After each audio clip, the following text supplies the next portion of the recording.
বাজারে ঢুকতে মো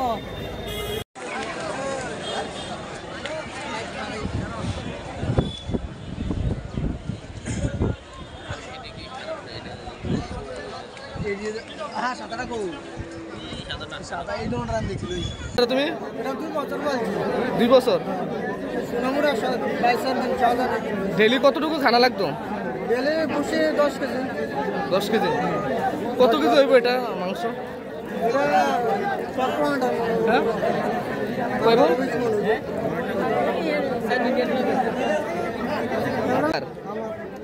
বিক্রি করছো? কত টাকা দাম চাইছিলাম? 4.5 লাখ টাকা দাম চাইছিলাম, 3,70,000 টাকা বিক্রি করছি। 3,70,000। তোমার বাড়ি?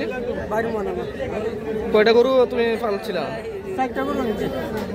সবজি বিক্রি হয়েছে? না, একটা বিক্রি হয়েছে। এটাই সবচেয়ে দাম নাকি? এটা কি খাওয়াইতা? এটা ঘাস আর ভুসি খাওয়াইতা। ঘাস আর ভুসি।